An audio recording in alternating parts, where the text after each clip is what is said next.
How do I read so much?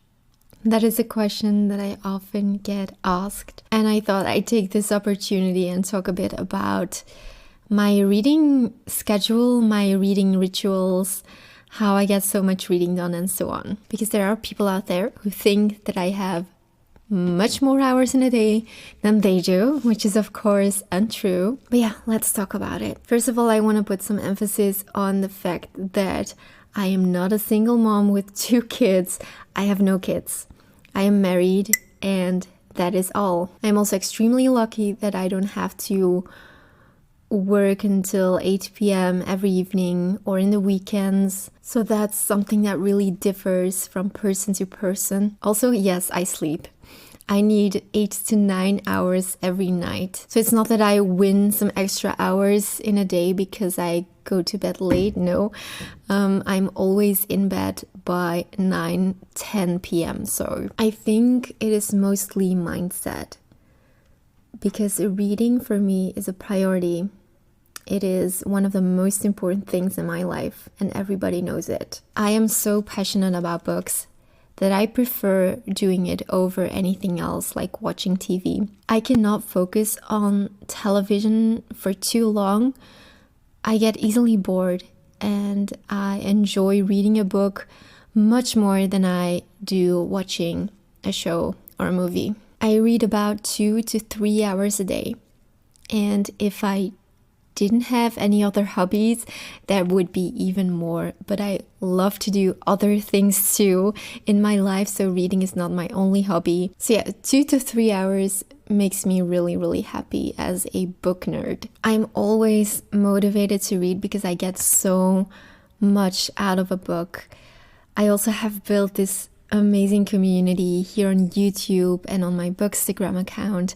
I've met so many amazing people, and it is wonderful to talk about the things that I read with you. Another great motivation for me to read this much is being an author. You know, I constantly want to improve myself. I want to study the books that I read.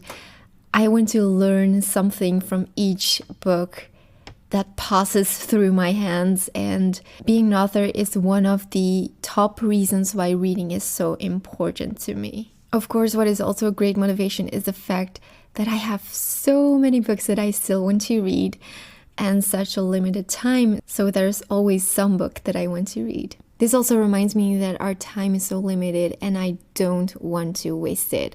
So I always carry a book with me. And whenever I have to wait somewhere, or when I'm on public transport, when I even travel for like 1 minute, I have a book with me. And even if it means I can only read 1 page, it is 1 page. You would be amazed at the progress that you can make reading only in small amounts. My phone can be a distraction, but I am very consequent in this. When I read, I usually turn off my Wi-Fi on my phone so people can call me, which almost never happens. So I'm available, but I won't get any notifications or something from social media. And on those days that I feel so distracted and so tempted, I just put it in another room, because I sometimes get so annoyed by the fact that I always want to check my phone. As for my reading speed, I read about 50 pages an hour.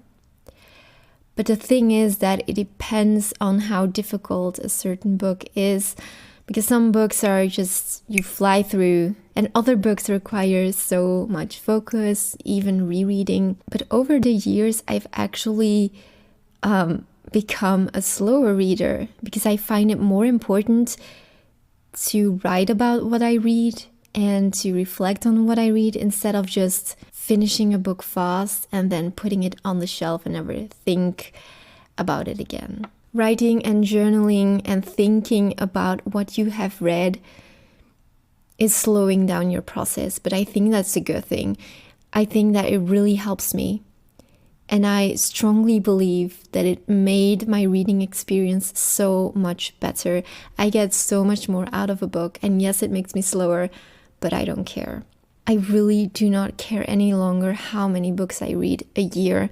I only care about how much time I spend actually reading and interacting with the material that I'm reading. And I even read while working out.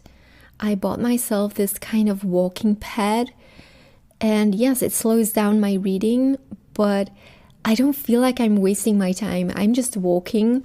I'm working on my health while I'm also doing something that I really enjoy, which is reading. Also, I don't read every word in my head like I would say it. I think it is called subvocalization, where you actually almost mutter the sentences in your head. It's like the thing that we learn in school is to just pronounce every word that you see on the page. But when you're reading in silence, you don't have to do that. You just kind of see the sentence in a whole and not really focus on every word in that sentence. You can just read the entire sentence with just one look, if you know what I mean. I also always make sure that when I want to read, I have as little distractions as possible, because when there are a lot of sounds or when there's music playing, I cannot focus. I have to reread pages, and that just slows me down. So I make sure that I get the most out of my reading time by reading in a very focused way. If I cannot control my environment, then I just use earplugs. I always have them with me, or my noise cancelling headphones. There are times when I enjoy making my reading experience perfect by putting on some soft instrumental music, lighting the candles, preparing some snacks and some tea, but usually that is not the case. I think when you want to make every reading moment a perfect romanticized moment, which is absolutely fine, I love doing that too, but actually most of my reading moments are more chaotic. I just grab every single moment that I have, and even if it's just one page, I enjoy spending time with that book, even if it's just for 2 minutes. I get a lot of my reading done on public transport. Monday, Wednesday, and Friday are the days that I go to the office in Brussels, and I lose 3 hours commuting to and from my work. So I see that as reading time, and that is the only thing that I do while I am traveling to my work. I also have at least 1 hour before bed, and my favorite activity before bed is reading. I work part-time at the office, and I also have my own business at home, and so that gives me kind of more free time than people who work a full-time job and come home every evening at 6 or 7 p.m. and have to start their day and their hobbies. That's just, I feel so lucky that I'm able to work from home in my practice half of the time, because it gives me much more time to do the things that I love. I do feel that when people say to me, oh, I wish I had time to read, I love reading, but I just don't have the time, that part of me gets angry, because it's all about priorities, If you don't have the time, you make the time. If you really love doing something, that you make the time. You spend less time doing something else. Less time on your phone, less time watching TV. I think when you really look at your life, you can find some extra time. But we all have different priorities, and that's completely fine, but do not tell me that you don't have time to read, because usually you do have time, you just have different priorities. I made literature one of my top priorities in my life, and that is why I read so much. I would love to hear your opinions, so please discuss in the comments, and I hope to see you next week.